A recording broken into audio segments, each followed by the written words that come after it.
সুপ্রিয়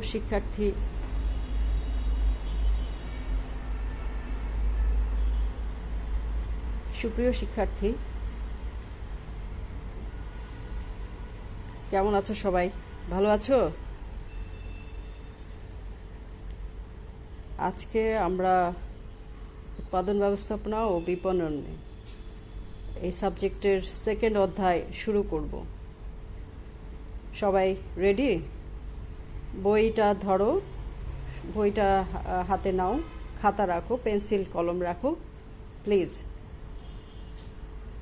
আমরা যেহেতু মার্চে কলেজ বন্ধ হওয়ার আগে ফার্স্ট চ্যাপ্টারটা শেষ করে এসেছিলাম, প্রবাবলি আমরা ফার্স্ট চ্যাপ্টার যেহেতু শেষ করেছি, আমরা আজকে আর আমাদের বিপণনের সিলেবাস অনেক ভাস্ট, অনেক ব্যাপক, তো আমরা আজকে সেকেন্ড চ্যাপ্টার শুরু করব।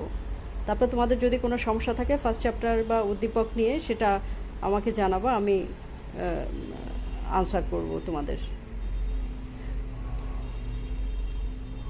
আরেকটা ব্যাপার, যে তোমরা যারা ক্লাস করছো, যারা ভিউয়ার্স আছো অনলাইনে, তারা প্রত্যেকে তোমাদের রোল নম্বরটা কমেন্টসে লিখে আমাকে জানাবে। রোল নম্বর থাকবে এবং ভিডিও কপি পাঠাবে যে আপা আমরা ক্লাস করেছি। সমস্যা থাকলে তো অবশ্যই কমেন্টসে জানাবে, লিখে জানাবে। তো আমাদের সেকেন্ড চ্যাপ্টার বিপণন বা বাজারজাতকরণ পরিবেশ, মার্কেটিং এনভায়রনমেন্ট, সেকেন্ড চ্যাপ্টার যেটা আছে, তোমার বই খুলো। আমরা আসলে কি বিপণন বা বাজারজাতকরণ পরিবেশ বা পরিবেশ বলতে যেটা বোঝায়, আমরা সবাই জানি পরিবেশ হচ্ছে আমাদের চারপাশে যা কিছু আছে সেটাকে আমরা পরিবেশ বলি। খুব সাধারণ সংজ্ঞা, খুব সাধারণ একটা বিষয়, যেটা আমরা জানি, ছোটবেলা থেকেই পড়ে এসেছি, যে আমাদের চারপাশে যা কিছু আছে তাই নিয়েই আমাদের পরিবেশ। তো পরিবেশ, এই যে পরিবেশ, আমাদের চারপাশে যা কিছু আছে তা নিয়ে আমাদের পরিবেশ। এই পরিবেশ মানুষের আচার আচরণ, শিক্ষা, সংস্কৃতি, রীতিনীতি, তারপর চিন্তা চেতনা, এইগুলোকে প্রভাবিত করে, তাই না? পরিবেশ আচার আচরণ, শিক্ষা, সংস্কৃতি, রীতিনীতি এবং চিন্তা চেতনা, এইগুলো বিষয়গুলোকে আমাদের প্রভাবিত করে। ফলে মানুষের এই যে প্রভাবিত করে, ফলে মানুষের যার কারণেই খাদ্যাভ্যাস, আচার ব্যবহার, নিয়ম কানুন, পোশাক পরিচ্ছদ, যোগাযোগ ব্যবস্থা, এগুলো সব আবার সেই কারণেই পরিবেশ দ্বারাই নিয়ন্ত্রিত হয়। তো সেই ক্ষেত্রে একজন বিপণনকারীকে এই যে পরিবেশের যে প্রতিনিয়ত পরিবর্তন অনিয়ন্ত্রিত বা প্রভাব বিস্তার করে পরিবেশের মাধ্যমে, জীবনযাপন, আচার ব্যবহার, সংস্কৃতি, রীতিনীতি, সব কিছুই প্রভাব বিস্তার করে পরিবেশের বিভিন্ন বাহ্যিক এবং অভ্যন্তরীণ উপাদানগুলো। তো সেই ক্ষেত্রে বিপণনকারীকে বৃহত্তর পরিবেশের এই যে পরিমণ্ডলে কার্যক্রম পরিচালনা তাকে করতে হয়। বিপণনকারীকে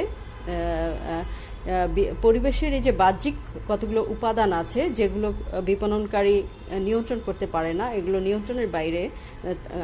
আর কিছু পরিবেশের উপাদান আছে যেগুলোকে অভ্যন্তরীণ পরিবেশের উপাদান বলি, সেগুলোকে বিপণনকারী কিছুটা হলেও নিয়ন্ত্রণে রাখতে পারে। তো এই ক্ষেত্রে পরিবেশের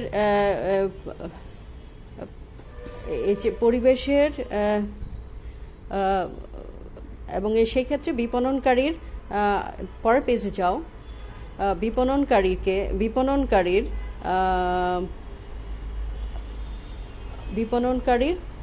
সেই ক্ষেত্রে একটা বড় দায়িত্ব হচ্ছে, বিপণন বিভাগের বড় একটা দায়িত্ব হচ্ছে যে পরিবেশের যে পরিবর্তনগুলো, সেই প্রবণতাগুলো খুঁজে বের করা, শনাক্ত করা এবং ভবিষ্যৎ সম্পর্কে পূর্বানুমান করা। অর্থাৎ একজন বিপণনকারী পরিবেশের এই যে পরিবর্তনগুলো হচ্ছে এবং যে প্রবণতাগুলো আসছে, প্রতিনিয়ত পরিবর্তন হচ্ছে, সেই প্রবণতাগুলোকে শনাক্ত করে এবং ভবিষ্যৎ সম্পর্কে পূর্বানুমান করে।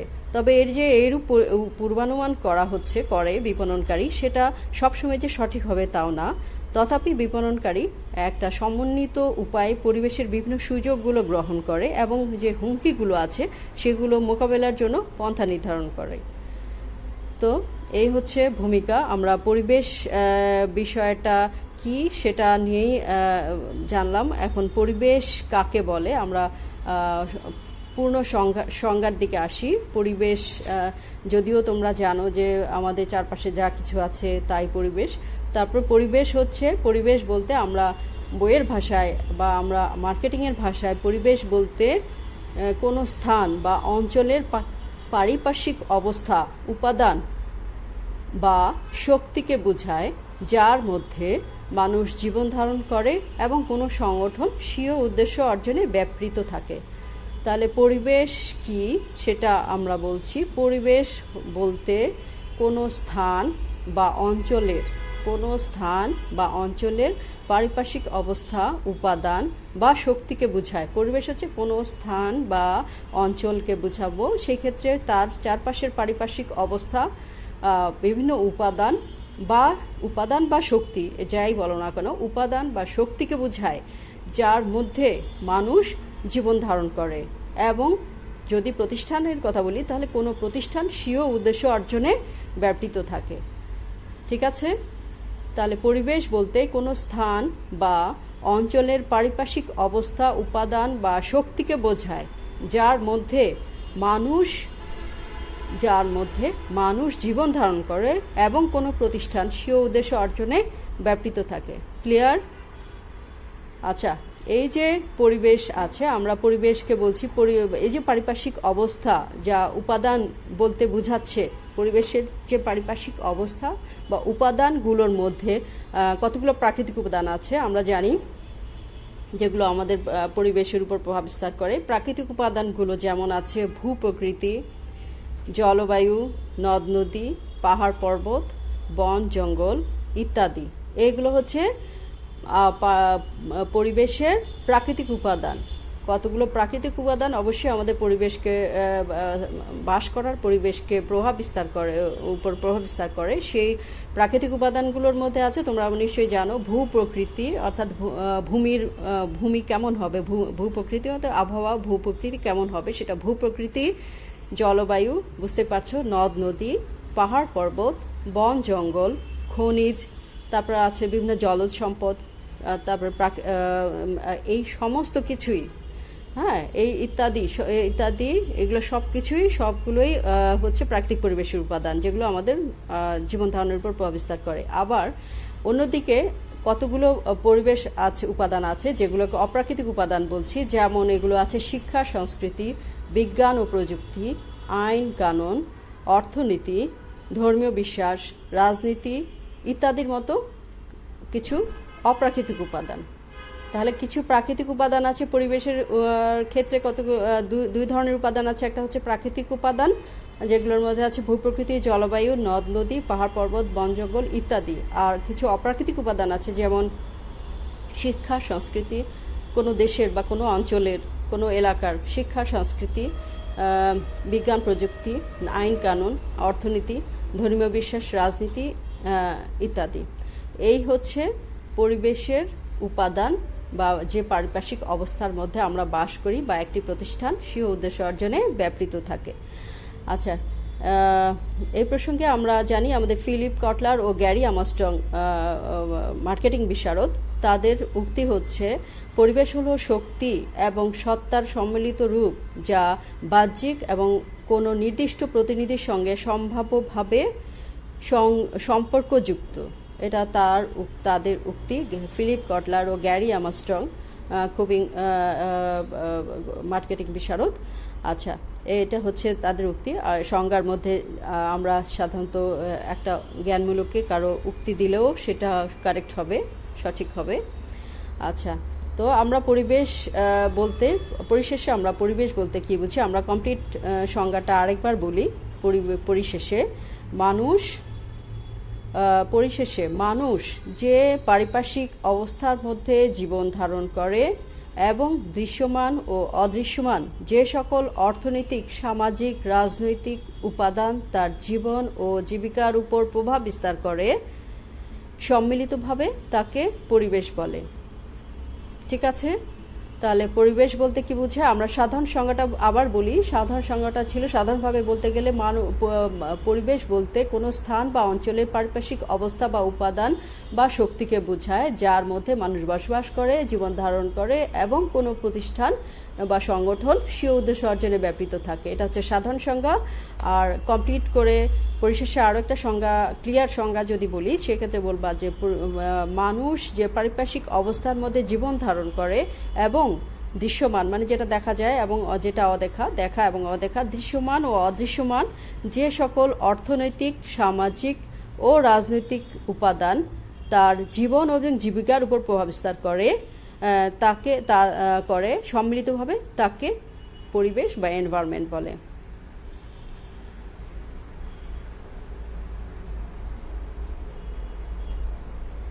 ঠিক আছে, এইটুকু হচ্ছে আমরা পরিবেশের সংজ্ঞাটা জানলাম, ভূমিকা এবং সংজ্ঞা জানলাম।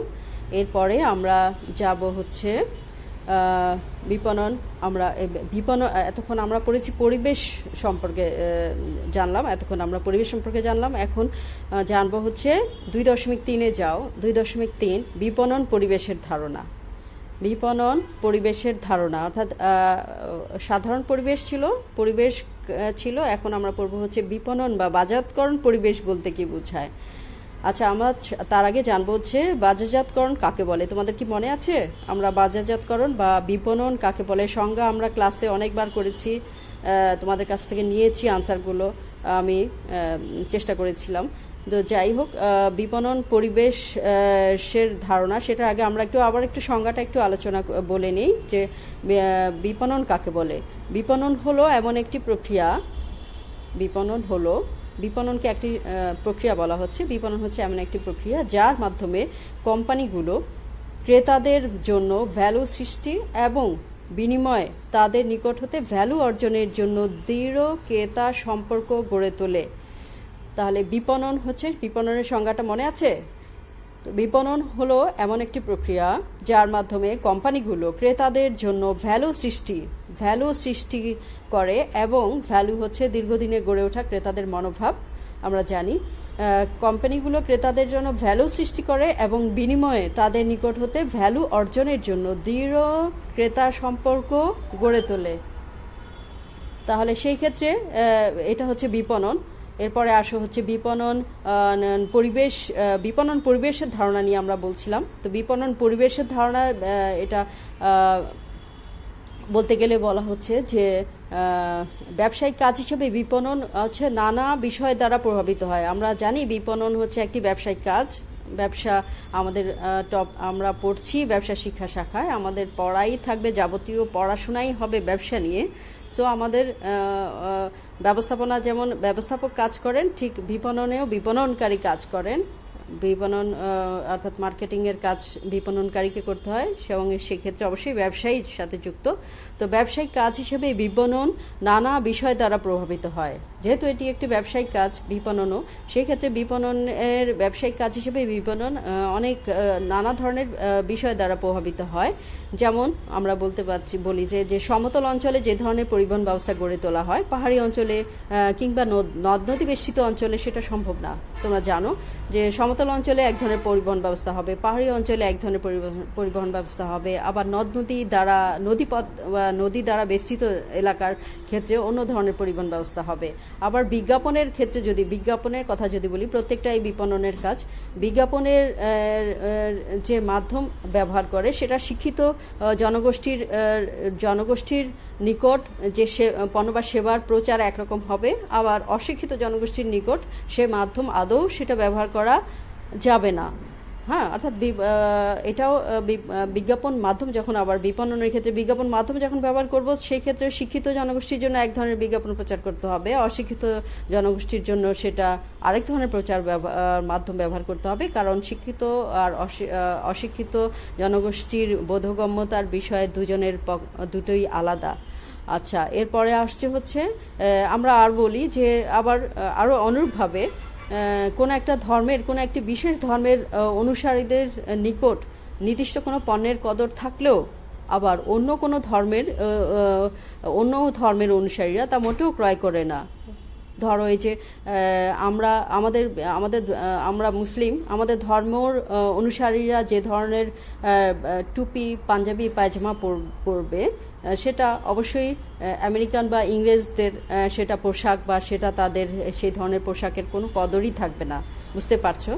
আচ্ছা, এই বিষয়গুলো বিপণন কার্যক্রমকে ব্যাপকভাবে, এই বিষয়গুলো এইগুলোই প্রভাব বিস্তার করে, এইগুলোই উপাদান যেটা বিপণন কার্যক্রমকে ব্যাপকভাবে প্রভাব বিস্তার করে। এবং এই যে এই ধরনের যে বিষয়গুলো বিপণন কার্যক্রমের উপর প্রভাব বিস্তার করে, তাই হলো বিপণনের পরিবেশ। তাহলে এই যে বিষয়গুলো বিপণন কার্যক্রমকে ব্যাপকভাবে প্রভাবিত করছে, যেভাবে এই যে বিষয়গুলো বিপণন কার্যক্রমের উপর প্রভাব বিস্তার করে, সেগুলোকেই আমরা বিপণনের পরিবেশ বলবো। আচ্ছা,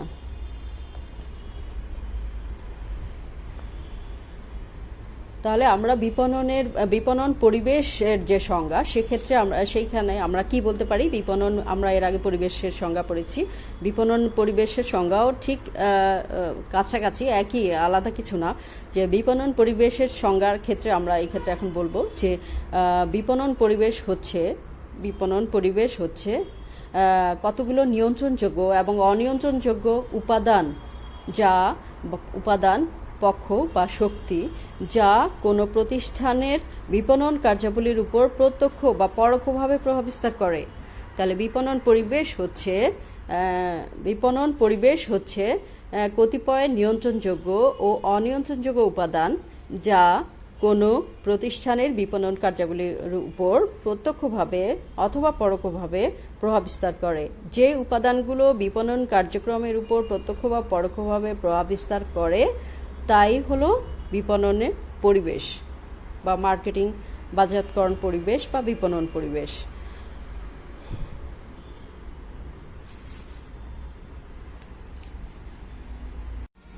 পরবর্তী পেজে যাও, 66 পেজ, 2.5, বিপণন পরিবেশের প্রকারভেদ। এখন আমরা আলোচনা করব বিপণন, যে আমরা পড়েছি বিপণন পরিবেশ, ঠিক আছে? এখন বলবো হচ্ছে এই যে বিপণন পরিবেশের প্রকারভেদ, কয় প্রকার বিপণন পরিবেশ। আচ্ছা, বিপণন পরিবেশ তো আমরা জানি, বিপণন পরিবেশ বিভিন্ন পক্ষ বা শক্তি বা নিয়ন্ত্রণযোগ্য অনিয়ন্ত্রণযোগ্য উপাদান নিয়ে গঠিত। যে পরিবেশ, বিপণন পরিবেশ দুই প্রকার। হ্যাঁ, তো বিপণন পরিবেশ দুই প্রকার, একটা হচ্ছে ব্যষ্টিক পরিবেশ বা অভ্যন্তরীণ পরিবেশ, এবং সামষ্টিক পরিবেশ বা বাহ্যিক পরিবেশ। তো বিপণন পরিবেশ দুই প্রকার। ব্যষ্টিক পরিবেশের উপাদানের মধ্যে আছে, বই খোলো দেখো, ব্যষ্টিক পরিবেশের উপাদানে আছে, প্রথমে আছে কোম্পানি, তারপর সরবরাহকারী, তারপর আছে বিপণন মধ্যস্থ ব্যবসায়ী, ক্রেতা, প্রতিযোগী ও জনগোষ্ঠী। তাহলে ব্যষ্টিক পরিবেশ বা অভ্যন্তরীণ উপাদান, যে উপাদানগুলো আছে সেই উপাদান মধ্যে আছে, প্রথমে ব্যষ্টিক পরিবেশের উপাদানের মধ্যে আছে কোম্পানি, সরবরাহকারী, বিপণন মধ্যস্থ ব্যবসায়ী, ক্রেতা, প্রতিযোগী, জনগোষ্ঠী। আর সামষ্টিক পরিবেশ যে দুই ভাগ। সামষ্টিক পরিবেশের উপাদানগুলোর মধ্যে আছে জনসংখ্যাগত পরিবেশ, প্রাকৃতিক পরিবেশ, অর্থনৈতিক পরিবেশ, প্রযুক্তিগত পরিবেশ, রাজনৈতিক পরিবেশ ও সাংস্কৃতিক পরিবেশ। তাহলে বিপণন পরিবেশ দুই প্রকার, ব্যষ্টিক বা অভ্যন্তরীণ, সামষ্টিক বা বাহ্যিক। তো ব্যষ্টিকের মধ্যে আছে কোম্পানি, সরবরাহকারী, মধ্যস্থ ব্যবসায়ী, ক্রেতা, প্রতিযোগী, জনগোষ্ঠী। আর সামষ্টিক পরিবেশে আছে জনসংখ্যাগত পরিবেশ, প্রাকৃতিক পরিবেশ, অর্থনৈতিক পরিবেশ, প্রযুক্তিগত পরিবেশ, রাজনৈতিক পরিবেশ এবং সাংস্কৃতিক পরিবেশ। তো প্রথমে আসছি আমরা ব্যষ্টিক পরিবেশ কি। ব্যষ্টিক পরিবেশ বা মাইক্রো এনভায়রনমেন্ট। ব্যষ্টিক পরিবেশ, মাইক্রো এনভায়রনমেন্ট, ব্যষ্টিক শব্দের অর্থই হচ্ছে মাইক্রো, ইংরেজি প্রতিশব্দ হচ্ছে মাইক্রো, ব্যষ্টিক শব্দের ইংরেজি প্রতিশব্দ হচ্ছে মাইক্রো, যেটা গ্রিক শব্দ মিক্রোস থেকে এসেছে। আর ব্যষ্টিক শব্দের অর্থ দ্বারা বোঝায় হচ্ছে ক্ষুদ্র, অর্থাৎ ব্যষ্টিক শব্দের অর্থই হচ্ছে ক্ষুদ্র। আচ্ছা, বিপণন পরিবেশের নিয়ন্ত্রণযোগ্য পক্ষ, শক্তি ও উপাদানগুলো নিয়ে ব্যষ্টিক পরিবেশ গড়ে ওঠে। তাহলে বিপণন পরিবেশের বিপণন পরিবেশের কতগুলো উপাদান আছে যেগুলো নিয়ন্ত্রণযোগ্য আমরা জানি, আর কিছু উপাদান আছে যেগুলো অনিয়ন্ত্রণযোগ্য। নিয়ন্ত্রণযোগ্য উপাদানগুলো নিয়েই ব্যষ্টিক পরিবেশ সৃষ্টি হচ্ছে। তাহলে ব্যষ্টিক পরিবেশের নিয়ন্ত্রণযোগ্য পক্ষ, শক্তি এবং উপাদান নিয়েই ব্যষ্টিক পরিবেশ গড়ে ওঠে। অর্থাৎ যে সকল নিয়ন্ত্রণযোগ্য পক্ষ, শক্তি এবং উপাদান বিপণনের কাজকে প্রত্যক্ষভাবে প্রভাব বিস্তার করে, বিপণনের কার্যক্রমের ক্ষেত্রে প্রত্যক্ষভাবে প্রভাব বিস্তার করে, সেগুলোকে আমরা ব্যষ্টিক পরিবেশ বলি। আচ্ছা, এই হচ্ছে ব্যষ্টিক পরিবেশ। তো আর কতগুলো উপাদান আছে যেগুলো পরিবেশের পক্ষ বা শক্তি বা উপাদানগুলো প্রত্যক্ষভাবে বিপণনের কার্যগুলোর উপর প্রভাব বিস্তার করে। সেই ক্ষেত্রে এগুলো বিপণনকারী কিছুটা হলেও নিয়ন্ত্রণে রাখতে পারে, অথবা এই নিয়ন্ত্রণের ক্ষেত্রে বিপণনকারী কিছুটা প্রভাব বিস্তার করতে পারে। ঠিক আছে? আচ্ছা, এরপরে আসো ব্যষ্টিক পরিবেশ, সামষ্টিক পরিবেশ। সামষ্টিক পরিবেশ বা ম্যাক্রো, ব্যষ্টিক ছিল মাইক্রো এনভায়রনমেন্ট, আর সামষ্টিক পরিবেশ হচ্ছে ম্যাক্রো এনভায়রনমেন্ট। আচ্ছা, ম্যাক্রো বা সামষ্টিক শব্দের ইংরেজি প্রতিশব্দ হচ্ছে ম্যাক্রো, সামষ্টিক শব্দের ইংরেজি প্রতিশব্দ হচ্ছে ম্যাক্রো। এটাও গ্রিক শব্দ ম্যাক্রোস থেকে এসেছে, আগেরটা ছিল গ্রিক শব্দ মিক্রোস থেকে এসেছে, এটা হচ্ছে গ্রিক শব্দ ম্যাক্রোস থেকে এসেছে। ম্যাক্রোস শব্দের অর্থ হচ্ছে বৃহৎ বা বড়। বৃহত্তর সামষ্টিক পরিবেশের কোনো কোম্পানি এবং পরিবেশের অন্যান্য উপাদান কাজ করে। যে সকল অনিয়ন্ত্রণযোগ্য শক্তি উপাদান বিপণন কার্যক্রমে পরোক্ষভাবে প্রভাব বিস্তার করে, সেগুলোর সম্মিলিত প্রভাবকে আমরা সামষ্টিক পরিবেশ বলি। আচ্ছা, তাহলে আমরা জানি সামষ্টিক পরিবেশের মধ্যে কোম্পানি আছে, যে কোম্পানি বৃহত্তর সামষ্টিক পরিবেশের যে কোম্পানি আছে এবং যে উপাদানগুলো কোম্পানির ক্ষেত্রে কাজ করে, সেই যে সকল অনিয়ন্ত্রণযোগ্য শক্তি বা উপাদান যেগুলো বিপণন কার্যক্রমে পরোক্ষভাবে, আগেটা ছিল ব্যষ্টিক প্রত্যক্ষভাবে প্রভাব বিস্তার করে ব্যষ্টিক পরিবেশের উপাদানগুলো, আর সামষ্টিক পরিবেশের উপাদানগুলো অনিয়ন্ত্রণযোগ্য পক্ষ বা শক্তি যেগুলো বিপণনের কার্যক্রমের ক্ষেত্রে বা কোম্পানির ক্ষেত্রে প্রত্যক্ষভাবে না বরং পরোক্ষভাবে প্রভাব বিস্তার করে, সেগুলোর সম্মিলিত প্রভাব বা প্রভাব বিস্তার করে, অর্থাৎ প্রভাবকেই আমরা সামষ্টিক পরিবেশ বলবো। আচ্ছা, সামষ্টিক পরিবেশের উপাদানগুলো আমরা বলছি এখানে বাহ্যিক, বহুমুখী এবং গতিশীল ও অনিয়ন্ত্রণযোগ্য। সামষ্টিক পরিবেশের উপাদানগুলো কেমন হয়? এগুলো বাহির থেকে আসে, এগুলো বিভিন্ন মুখী অর্থাৎ বহুমুখী হবে, এবং এগুলো চলমান অর্থাৎ চেঞ্জ হবে, গতিশীল, এবং অবশ্যই এই বাহ্যিক উপাদানগুলো অনিয়ন্ত্রণযোগ্য। আচ্ছা, এবং এগুলো সামগ্রিক বিপণন পদ্ধতিরই একটি অংশ, যেগুলো বিপণনের কার্যক্রমের ক্ষেত্রে পরোক্ষভাবে প্রভাব বিস্তার করে। এই ক্ষেত্রে বিপণনকারী পক্ষে এই পরিবেশের প্রভাবগুলোকে নিয়ন্ত্রণ বিপণনকারীর পক্ষে সম্ভব নয়। এই পরিবেশের প্রভাবগুলোকে নিয়ন্ত্রণ করা বিপণনকারীর পক্ষে সম্ভব হয় না, যদিও ব্যষ্টিক পরিবেশের উপাদানগুলো বিপণনকারী কিছুটা হলেও প্রভাব উপাদানগুলো নিয়ন্ত্রণের যোগ্য বা নিয়ন্ত্রণের করার ক্ষেত্রে প্রভাব বিস্তার করে বিপণনকারী, কিন্তু সামষ্টিক পরিবেশের উপাদানগুলো বিপণনকারী কোনোভাবেই নিয়ন্ত্রণ করতে পারে না, এগুলো অনিয়ন্ত্রণযোগ্য, এবং এই ক্ষেত্রে বিপণনকারী কোনো প্রভাব এখানে ফেলতে পারে না। আচ্ছা, এরপরে আমরা পড়ব হচ্ছে এর আগে পড়েছি পরিবেশের উপাদান দুই প্রকার, ব্যষ্টিক পরিবেশের উপাদান এবং সামষ্টিক পরিবেশের উপাদান আমরা জেনেছি। এখন আমরা যে ব্যষ্টিক পরিবেশের উপাদানগুলো কি কি সেগুলো বিশ্লেষণ করব। 2.8 পেজ নম্বর 69, আমার বইয়ের পেজ নম্বর 69, 2.8 ব্যষ্টিক বিপণন পরিবেশের উপাদানগুলো। এই প্রত্যেকটি উপাদান কি ইন্ডিভিজুয়ালি এগুলো আমরা এখানে পড়ব। হ্যাঁ, পরবর্তীতে আমরা সামষ্টিক পরিবেশের উপাদানগুলো কি কি সেগুলো পড়ব, এবং এগুলো কিভাবে প্রভাব বিস্তার করে এবং বাংলাদেশের অর্থনীতির উপর বিপণনের উপর কিভাবে প্রভাব বিস্তার করে সেগুলো জানবো।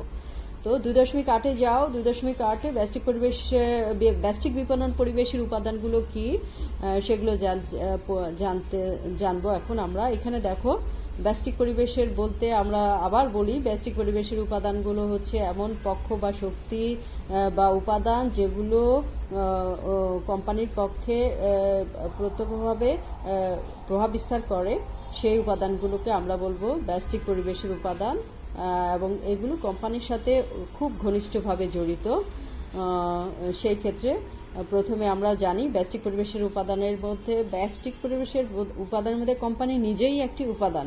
ঠিক আছে, কোম্পানি প্রথমে আছে কোম্পানি। তাহলে কোম্পানি কি আমরা বলি?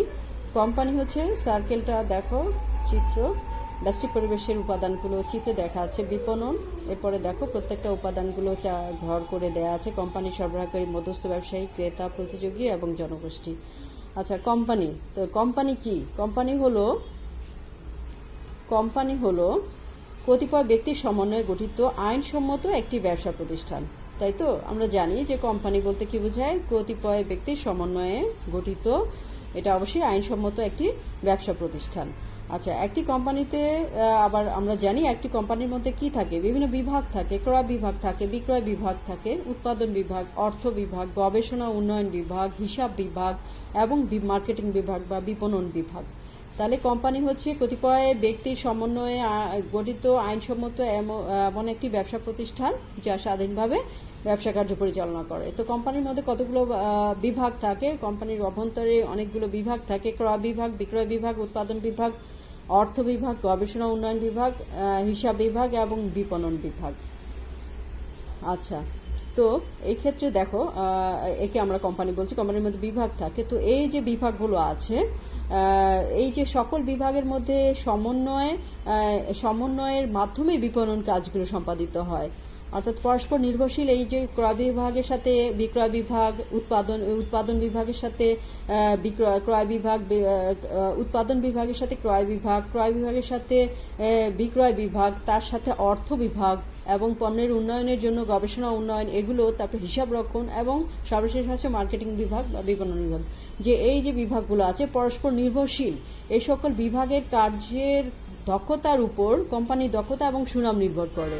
অর্থাৎ এই যে বিভাগগুলো আছে, কোম্পানির যে বিভাগগুলো আছে, কোম্পানির বিভাগগুলোর সমন্বয়ে বিপণন কাজ শেষ হয় এবং এই বিভাগগুলোর কাজের ক্ষেত্রে যত দক্ষতা থাকবে, কোম্পানি তত বেশি দক্ষতা সম্পন্ন কোম্পানি হিসেবে প্রতিষ্ঠিত হবে এবং বাজারে তার সুনাম থাকবে।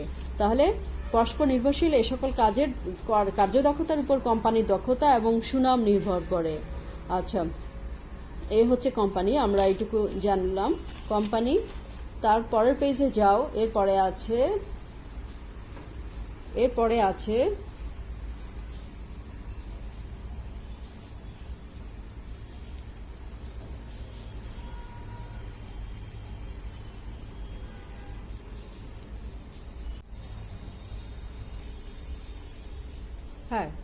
আছে সরবরাহকারী। সরবরাহকারী কারা? কোম্পানির ক্ষেত্রে সরবরাহকারী কারা? কোম্পানির কার্যক্রম সুষ্ঠুভাবে সম্পাদনের জন্য বিভিন্ন উপকরণের প্রয়োজন হয়। যে সকল ব্যক্তি বা প্রতিষ্ঠান এই সকল উপকরণ সরবরাহ করে থাকে তাদেরকে আমরা বলবো সরবরাহকারী। অর্থাৎ কোম্পানি উৎপাদন কাজ চালানোর জন্য কাঁচামাল এবং অন্যান্য দ্রব্যাদি লাগবে। সেই কাঁচামাল, অন্যান্য দ্রব্যাদি, উৎপাদনের অন্যান্য উপকরণগুলো যারা সরবরাহ করে আমরা তাদেরকেই বলবো সরবরাহকারী। আচ্ছা, এই যে সরবরাহকারী আছে, এই সরবরাহকারী সময় মতো প্রয়োজনীয় উপকরণ সরবরাহ যদি না করে তাহলে কোম্পানির উৎপাদন কাজ ব্যাহত হবে এবং সুনাম নষ্ট হয়। তাই সরবরাহকারীদের কার্যক্রমের উপর বিপণন দক্ষতাও নির্ভর করে। এটাও একটি উপাদান, ব্যষ্টিক উপাদান।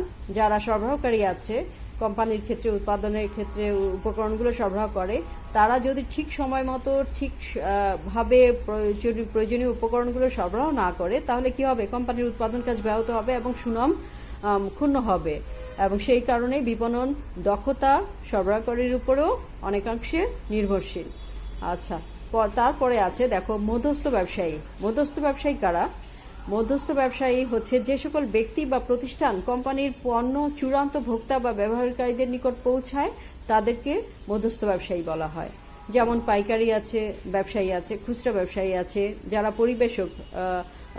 পরিবেশক আছে, ডিলার, এজেন্ট, প্রতিনিধি, এরা হচ্ছে মধ্যস্থ কারবারি। অর্থাৎ কোম্পানি উৎপাদনের পর মধ্যস্থ ব্যবসায়ীদের মাধ্যমে ভোক্তার কাছে পণ্য পৌঁছে দেয় এবং মধ্যস্থ ব্যবসায়ী ছাড়া আমরা যারা ভোক্তা আছি বা প্রতিষ্ঠানগুলো আছে, ব্যক্তি বা প্রতিষ্ঠান, তারা চূড়ান্ত পণ্য পেতে পারবে না। সুতরাং মধ্যস্থ ব্যবসায়ী হচ্ছে কোম্পানির আরও একটি গুরুত্বপূর্ণ বিপণনের ক্ষেত্রে গুরুত্বপূর্ণ উপাদান, ব্যষ্টিক উপাদান, যে মধ্যস্থ কারবারির সহায়তা ছাড়া কোম্পানি তাদের পণ্য বিপণন করতে পারবে না বা ভোক্তার কাছে পৌঁছাতে পারবে না।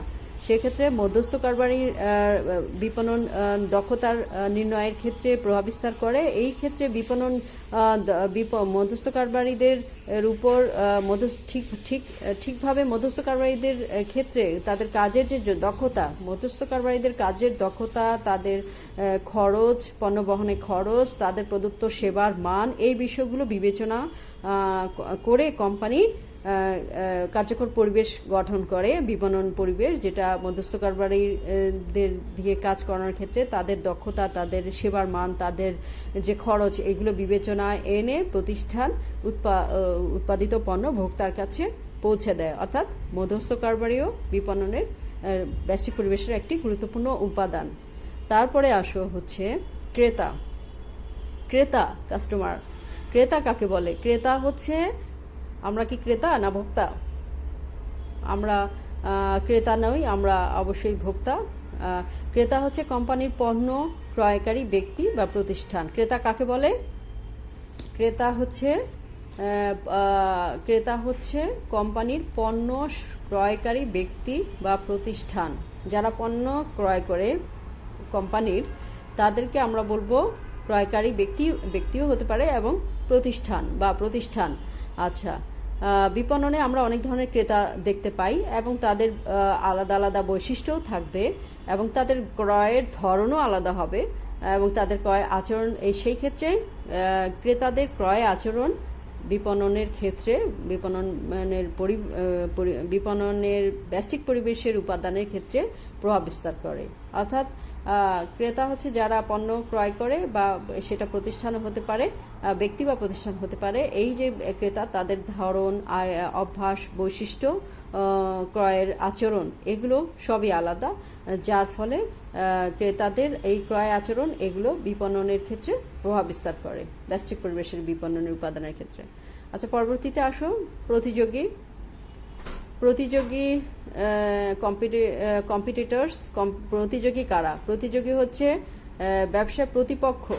প্রতিযোগী মানেই হচ্ছে অন্য পক্ষ, প্রতিপক্ষ, যারা সাধারণত সমজাতীয় পণ্য বা সেবার অফার করে। অর্থাৎ তুমিও সাবান উৎপাদন করছো, তুমিও ধরো একটা সাবানের নাম বলো, তুমি ধরো লিরিল একটা সাবান উৎপাদন করছো, তোমার পাশাপাশি লাক্স আছে, তোমার ক্লাউডিয়া আছে, তোমার কস্কো, আরও অনেক ধরনের সাবান আছে। এরা সবাই সাবান উৎপাদনের বিভিন্ন প্রতিযোগী, প্রত্যেকে একে অন্যের প্রতিযোগী, তাই তো? তাহলে এই যে প্রতিযোগী আছে, তারা সেবার সমজাতীয় পণ্যর বা সেবার বিক্রয় করে বা অফার দেয়। তাহলে সেই ক্ষেত্রে এই যে প্রতিযোগী প্রতিষ্ঠানগুলো সমজাতীয় ক্রেতাদের কাছে পণ্য বিক্রয়ের সবসময় চেষ্টা চালায়। কোম্পানিকে তাই বিভিন্ন ধরনের প্রতিযোগীদের মোকাবেলা করতে হয় এবং সেই ক্ষেত্রে কোম্পানির কি করতে হবে? প্রতিযোগীর সংখ্যা, তাদের ধরন, তাদের কার্যক্রমের উপর কোম্পানির বিপণন কার্যক্রম নির্ভর। অর্থাৎ প্রতিযোগী সমজাতীয় পণ্য বিক্রেতা, তারা কি পলিসি নিচ্ছে, তারা কিভাবে বিক্রয় করছে, তাদের বিক্রয়ের ধরন কেমন, তাদের কতগুলো প্রতিযোগী আছে, কত সংখ্যক প্রতিযোগী বাজারে আছে ওই পণ্যের, সেই বিষয়গুলো বিশ্লেষণ করে কোম্পানি বিপণন কার্যক্রম ঠিক করে এবং অর্থাৎ এই প্রতিযোগী ও বিপণন কার্যক্রমের ক্ষেত্রে প্রভাব বিস্তার করে। আচ্ছা, সর্বশেষ আছে, আমরা শেষ পর্যায়ে এসে গেছি। আমরা ব্যষ্টিক পরিবেশের সর্বশেষ উপাদান, 6 নম্বর উপাদান হচ্ছে পাবলিক বা জনগোষ্ঠী। কোম্পানির ব্যষ্টিক পরিবেশের উপাদানের সর্বশেষ উপাদান হচ্ছে জনগোষ্ঠী। এখানে আছে, দেখো, জনগোষ্ঠী বলতে বোঝা হচ্ছে জনগোষ্ঠী বলতে কোম্পানির কার্যক্রমে সরাসরি প্রভাব বিস্তারকারী জনগণকে বোঝায়। জনগণই হচ্ছে জনগোষ্ঠী। তাহলে কোম্পানির কার্যক্রমে সরাসরি যারা প্রভাব বিস্তার করে তাদেরকে আমরা বলবো জনগোষ্ঠী বা জনগণ। যারা অনেক জনগণকে আমরা একসাথে বলবো জনগোষ্ঠী।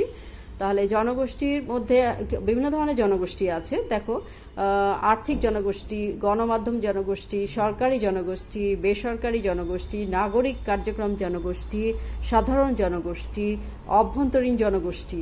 এই যে জনগোষ্ঠী, যারা জনগণ, যারা বিপণনের ক্ষেত্রে প্রভাব বিস্তার করে, এরা জনগোষ্ঠী। এই বিভিন্ন ধরনের জনগোষ্ঠী বিপণন কাজকে অবশ্যই প্রভাবিত করে, কারণ নির্দিষ্ট কোনো জনগোষ্ঠী কোম্পানির উদ্দেশ্য অর্জনে সামর্থ্যকে গতিশীল করতে পারে। এই যে জনগোষ্ঠী আছে, ধরো সাধারণ জনগোষ্ঠী একজন বিপণনকারীর কোম্পানির উৎপাদন কাজকে প্রভাব বিস্তার করতে পারে, সে কোম্পানির উদ্দেশ্য অর্জনে এই গতিশীল করতে পারে অথবা প্রভাব বিস্তার করতে পারে। ঠিক সেরকম সরকারি জনগোষ্ঠী, সাধারণ গণমাধ্যম জনগোষ্ঠী, আর্থিক জনগোষ্ঠী, নাগরিক কার্যক্রম যারা কাজ করে নাগরিক কার্যক্রম নিয়ে, সে নাগরিক কার্যক্রম জনগোষ্ঠী, এরা প্রত্যেকে আলাদা আলাদা জনগোষ্ঠী এবং নির্দিষ্ট কোনো জনগোষ্ঠী কোম্পানির উদ্দেশ্য অর্জনে সামর্থ্যকে গতিশীল করতে পারে এবং জনগোষ্ঠীর সহায়তা না করলে কোম্পানির কার্যক্রম কিন্তু বাধাগ্রস্ত হয়।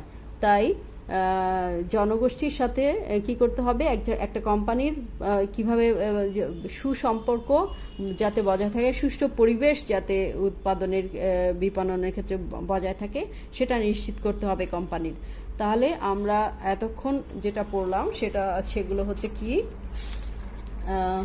ব্যষ্টিক পরিবেশের উপাদান।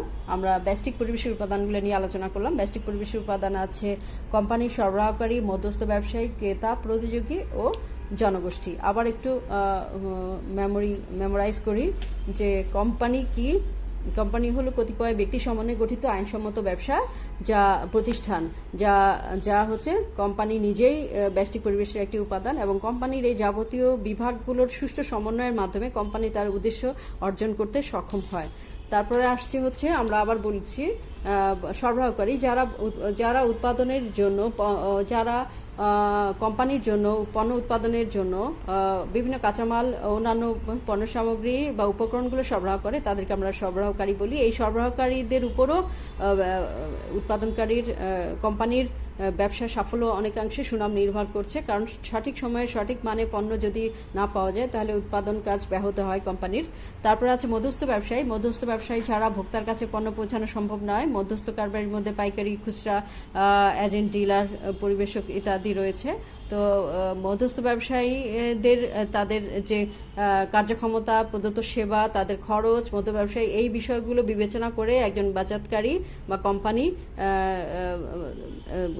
এগুলো বিবেচনা করে মধ্যস্থ কারবারির সাথে সম্পর্ক বজায় রাখে এবং এরা প্রভাব বিস্তার করে। তারপরে আছে ক্রেতা। ক্রেতা বলতে ব্যক্তি বা প্রতিষ্ঠান যে কেউ হতে পারে, এবং ক্রেতার আচরণ, ক্রেতার বৈশিষ্ট্য, ক্রয়ের ধরন সব আলাদা আলাদা হয়। যে বিষয়গুলো ক্রেতার ক্রয় আচরণ অবশ্যই বিপণন কার্যক্রমকে প্রভাব বিস্তার করবে। তারপরে হচ্ছে, আমরা আবার বলছি প্রতিযোগী, যারা প্রতিপক্ষকে প্রতিযোগী বলে, যারা সাধারণত সমজাতীয় পণ্য নিয়ে কারবার করে, ব্যবসা করে, সেবার অফার দেয়। এই সমস্ত প্রতিযোগীদের ক্ষেত্রে মোকাবেলা করাও কোম্পানির আরও একটি উপাদান, পরিবেশেরই উপাদান, ব্যবসায়িক বিপণন পরিবেশের। যে কোম্পানি কী ধরনের অ্যাটেম্প নিচ্ছে, কী ধরনের বিক্রয় প্রচেষ্টা চালাচ্ছে, কী ধরনের শর্ত আরোপ করছে, কী ধরনের কী ধরনের স্ট্র্যাটেজি বা কী ধরনের কৌশল অবলম্বন করছে, এই বিষয়গুলো বিবেচনা করে বাজারে টিকে থাকার জন্য কোম্পানি সামনে এগোয়। আচ্ছা, এরপরে আসছে হচ্ছে জনগোষ্ঠী। এই যে বললাম, সর্বশেষ হচ্ছে জনগোষ্ঠী, যারা সরাসরি জনগণকে জনগোষ্ঠী বলে। সরাসরি যারা প্রভাব বিস্তার করে কোম্পানির ক্ষেত্রে, তারা হচ্ছে জনগোষ্ঠী। এরা অনেক ধরনের হতে পারে, যেমন আর্থিক, গণমাধ্যম, সরকারি, নাগরিক কার্যক্রম, স্থানীয় জনগোষ্ঠী, সাধারণ জনগোষ্ঠী এবং অভ্যন্তরীণ জনগোষ্ঠী।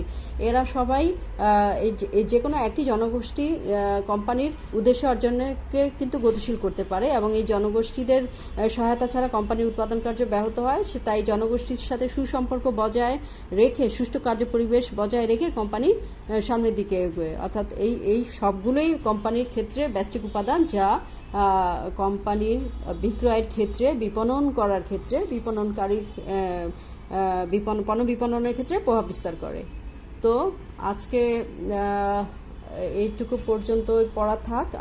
তোমরা অবশ্যই বিষয়গুলো পড়বে। নতুন পড়া, মার্কেটিং মনে হয় খুব সহজ বিষয়, কিন্তু আদৌ মার্কেটিং আগের মেয়েরা তাই বলতো যে মনে থাকে না আপু, অনেক কঠিন লাগে, সব কিছু একরকম লাগে। তোমাদেরকে অনেক বেশি পড়তে হবে, যেটুকু পড়েছি, বাকি যেই যেই যেই বিষয়গুলো আমি টাচ করিনি সেগুলো তোমরা রিডিং পড়বা, জানার জন্য পড়বা, পড়তে হবে এবং বহু নির্বাচনীর জন্য জানতে হবে, সে পড়বা।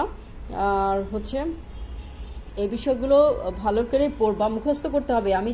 আমি ক্লাসেও যে বলতাম যে বিষয়গুলো আমি স্পেশালি পড়াবো সেইগুলো কিন্তু তোমাকে মুখস্থ করতে হবে, এটা ঠিক মুখস্থ করতে হবে। পরিবেশ কি, তারপর বিপণন পরিবেশ কি এবং এর উপাদানগুলো কি, এই যে প্রত্যেকটা আলাদা আলাদা, প্রত্যেকটা কাকে বলে, এগুলো তোমাকে ভালো করে জানতে হবে। কারণ উদ্দীপকে এইগুলো নিয়ে প্রশ্ন থাকবে, তখন তুমি নিজে বুঝতেই পারবা না উত্তর কোনটা হবে, কোম্পানি হবে না সরবরাহকারী হবে। গয়ের প্রশ্ন উত্তরে আসবে, ঘয়ের প্রশ্নতে থাকতে পারে। সো এইটা ভালো করে পড়বা আর পড়াশোনা করো। সারাদিন রেস্টে থাকলে তো চলবে না, পড়তে হবে। ঘড়ি ধরে পড়বা, একটা সময় রিক্রিয়েশনে থাকবা, একটা সময় পড়বা, নিয়ম মাফিক খাবে, পারলে একটু এক্সারসাইজ করবে। আর হচ্ছে স্বাস্থ্য সচেতন যে বিধি আছে, যেহেতু আমরা সবাই জানি আমরা এখন কোন অবস্থার মধ্যে আছি, সুতরাং স্বাস্থ্যবিধি মেনে চলার চেষ্টা করবা। বেশি বেশি করে হাত ধোবা, পরিষ্কার পরিচ্ছন্ন থাকবে, বাহিরে একদমই যাবে না, যথাসম্ভব ঘর থেকে বের হবে না, ঘরে থাকবা, দূরত্ব বজায় রাখবা। আর সবাই ভালো থাকবে। নেক্সট পরবর্তী সময়ে কখন ক্লাস হবে সেটা আমি পরে জানিয়ে দেব। খুদা হাফেজ।